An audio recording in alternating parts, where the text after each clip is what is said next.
هيدا المذيع ذاته مع ابونا باحد القنوات. اسمعوا اول شيء. انتوا عندكم الله ثلاثة، 1 2 3 3 ان 1 عندكم يا الله. عبارة يعني بس بدي افهم شغله، انا نحن ايماننا صار لهالدرجه ناس مفكرين انه هيدي الكلام اللي بيحكوه هي حريه؟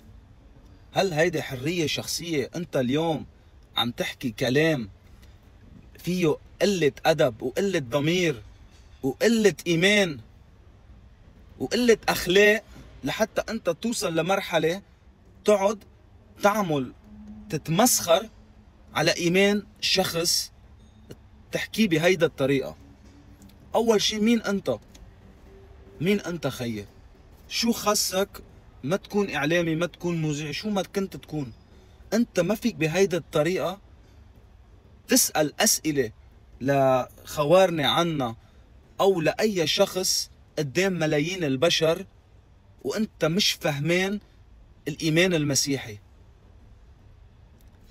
شخص جاهل مثل حكايتك لازم ينحط له حد لحتى يعرف الحقيقه وما يطول لسانه باعلاميته قدام الناس.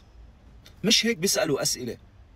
هيدي استفزازي لدرجه انه الشخص بيكون هو قليل ادب. مش هيك بنسال اسئله دينيه لاشخاص مثل ابونا او اي اشخاص بيعتنقوا الايمان المسيحي.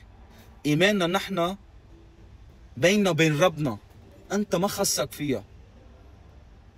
نحن المسيحيين اصلا ما لازم نطلع مع هيك ناس ونعمل مقابله معهم، لانه ما بيستاهلوا هول يعرفوا 1% عن ايماننا بالمسيح.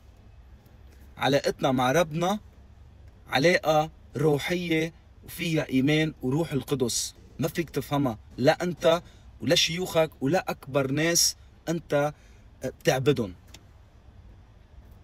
عن جد شيء استفزازي كتير، لدرجة انه ناس ما عاد عندها ضمير وما عاد عندها رحمة، لا بالاسئلة ولا بالكلام ولا بأي شيء. متابعيني بحبكم كتير، باسم الاب والابن روح القدس اله واحد امين. لا تفقدوا ايمانكم بالرب يسوع المسيح. هول الشياطين اللي على الارض ما بيعرفوا الرب يسوع المسيح. بحبكم كتير.